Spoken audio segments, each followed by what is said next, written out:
Hello friend, जैसा कि आप सभी जानते हैं हम इस चैनल पर testing exam specially for CTET की प्रिपरेशन करते हैं।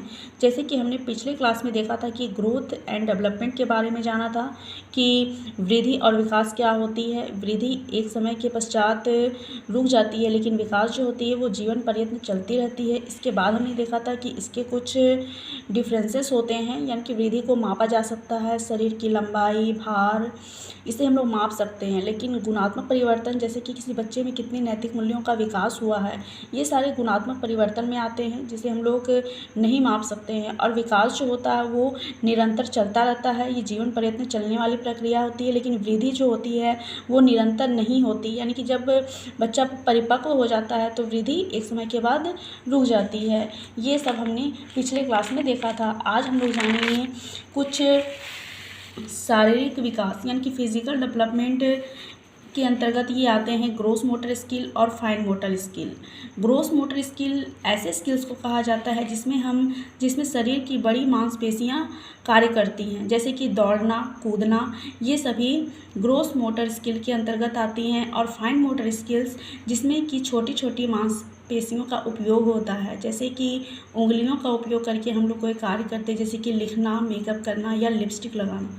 तो ये सभी क्या है कि फाइन मोटर के अंतर्गत आते हैं। तो फ्रेंड्स, एग्ज़ाम में ये सारे क्वेश्चन इंपॉर्टेंट होते हैं, इसलिए मैंने इसे इंक्लूड किया है कि ग्रोस मोटर स्किल्स क्या होता है और फाइन मोटर स्किल्स क्या होता है। इसके कुछ एग्जाम्पल देकर मैंने समझाया है। अब आइए हम लोग आगे देखते हैं।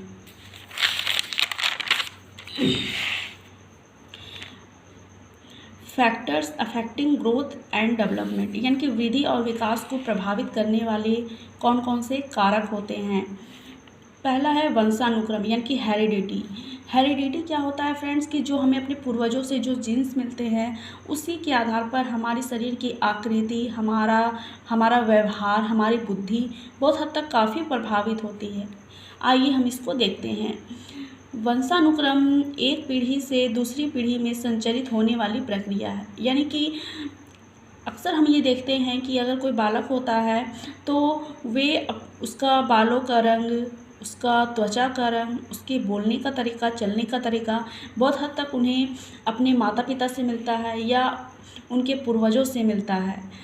इसके बाद है बालक का कद, आकृति, बुद्धि, चरित्र आदि को भी वंशानुक्रम संबंधी विशेषताएं प्रभावित करती है। यानी कि बालक का कद, अगर हम अक्सर ये देखते हैं कि जिस बच्चे के माता पिता की कम हाइट होती है तो उन बच्चे के भी कम हाइट होने की अधिकांश संभावना होती है। उसकी आकृति, उसकी बुद्धि, अगर तीव्र बुद्धि वाले अगर माता पिता हैं तो बच्चे भी तीव्र बुद्धि के होते हैं। चरित्र, यानी कि जिस बच्चे के माता पिता काफ़ी चरित्रवान होते हैं उनके बच्चों में भी अच्छे गुण पाए जाते हैं। तो इस तरीके से हेरिडिटी जो होती है वो बच्चों के वृद्धि और विकास को काफ़ी हद तक प्रभावित करती है। अब आइए हम आगे देते हैं वातावरण, इन्वायरमेंट। वातावरण का अर्थ है पर्यावरण। पर्यावरण दो शब्दों से मिलकर बना है, परि और आवरण। परि मतलब होता है चारों, आवरण का मतलब होता है ढकना, यानी कि चारों ओर घेरने वाला, जो हमें चारों ओर से घेरे हुए है उसे ही हम पर्यावरण कहते हैं। इसे वातावरण या पोषण के नाम से भी जाना जाता है। परिवेश के प्रभाव मानव के प्रसव पूर्व और प्रसव के उपरांत दोनों चरणों में बहुत ही महत्वपूर्ण होते हैं। यानी कि प्रसव के पूर्व भी और प्रसव के बाद भी ये जो चरण होते हैं वे काफ़ी महत्वपूर्ण होते हैं। अगर बच्चों को अगर प्रसव से पूर्व अगर अच्छा पर्यावरण मिलता है, अगर उनकी माता जो होती हैं अच्छे से भोजन करती हैं या अच्छा उनको इन्वायरमेंट मिलता है तो बच्चे का भी उचित तरीके से, अच्छे तरीके से विकास होता है। उसी तरीके से जन्म के बाद बच्चे को अगर अच्छे से इन्वायरमेंट मिलता है, उनका पालन पोषण अच्छे तरीके से होता है तो उनका अच्छे तरीके से विकास होता है। अब आइए हम आगे देखते हैं बुद्धि, इंटेलिजेंस। जिस बालक के सीखने की गति अधिक होती है उसका मानसिक विकास भी तीव्र होता है। अक्सर हम देखते हैं कि जिस बच्चे में सीखने की गति काफ़ी तीव्र होती है, मान लीजिए किसी बच्चे को हमने कोई कार्य दिया और वो बच्चा उस कार्य को हमने जैसा समझाया उसे वो वैसे ही कर लेता है तो हम समझते हैं कि उस बच्चे की जो मानसिक वृद्धि है वो काफ़ी अच्छी है, यानी कि बच्चा किसी चीज़ को बहुत जल्दी कैच करता है। तो ऐसे बच्चे का मानसिक विकास जो होता है वो काफ़ी तीव्र गति से होता है। लेकिन कुछ बच्चे ऐसे होते हैं जिन्हें अगर कोई कार्य दिया जाए तो वो उसको तुरंत नहीं कर पाते हैं। तो इस तरीके से बुद्धि जो होती है बच्चों के वृद्धि एवं विकास में काफ़ी प्रभावित करती है।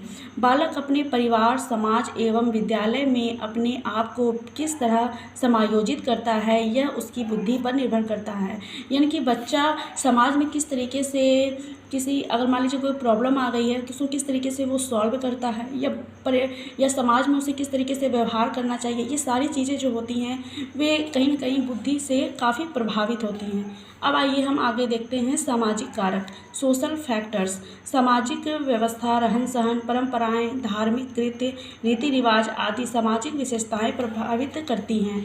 यानी कि समाज में जो रहन-सहन, जो रीति रिवाज हैं ये सभी बच्चे के वृद्धि एवं विकास को काफ़ी हद तक प्रभावित करते हैं। हम अक्सर ये देखते हैं कि बच्चों को जैसा रहन-सहन, जैसी बोली, जैसी भाषा सिखाई जाती है बच्चे वैसा ही सीखते हैं। इसलिए अक्सर ऐसा कहा जाता है कि बच्चों के सामने हमेशा अच्छी बातें करनी चाहिए, अच्छे शब्दों का प्रयोग करना चाहिए, क्योंकि बच्चे जो होते हैं वे अनुकरण के माध्यम से बहुत तेज़ी से सीखते हैं। अगर बच्चों के सामने अगर कोई बुरी बातों को कहता है तो बच्चे उसे तुरंत ऑब्ज़र्व कर लेते हैं और वैसे ही वो बोलना शुरू कर देते हैं। इसलिए सामाजिक वातावरण जो होता है वो बच्चों के ग्रोथ एवं डेवलपमेंट में काफ़ी महत्वपूर्ण भूमिका निभाता है। अब आइए हम आगे देखते हैं पोषण, न्यूट्रिशन। बालकों के विकास के लिए उचित मात्रा में प्रोटीन, वसा, कार्बोहाइड्रेट, खनिज इत्यादि की आवश्यकता पड़ती है। यानी कि बच्चों के विकास में प्रोटीन, वसा और कार्बोहाइड्रेट ये सारी चीज़ें काफ़ी महत्वपूर्ण भूमिका निभाती हैं। अगर बच्चों को उचित रूप से भोजन या ये सारी चीज़ें नहीं प्रोवाइड कराई जाएँ तो बच्चे का उचित तरीके से शारीरिक, मानसिक ये सारे विकास कहीं न कहीं इस पर बुरा प्रभाव पड़ता है। ये बच्चों के विकास में काफ़ी महत्वपूर्ण भी भूमिका निभाते हैं। तो इसलिए हमें बच्चों के विकास में प्रोटीन, वसा, कार्बोहाइड्रेट, खनिज इन सारी चीज़ों का विशेष रूप से ध्यान रखना चाहिए, क्योंकि अगर बच्चों को इन सारी चीज़ों को अच्छी तरीके से नहीं मिलती है तो बच्चे कुपोषण का शिकार हो जाते हैं, जिनसे उनका शारीरिक एवं मानसिक विकास काफ़ी हद तक प्रभावित होता है। अब फ्रेंड्स आइए हम आगे देखते हैं भौगोलिक प्रभाव, जियोग्राफिकल इन्फ्लुएंस। बालक कौन से स्कूल में पढ़ते हैं, किस मोहल्ले में रहते हैं, उनकी संगति किस प्रकार की है आदि बच्चे के विकास को प्रभावित करती है। यानी कि बच्चा जिस संगति में रहता है वैसा ही सीखता है।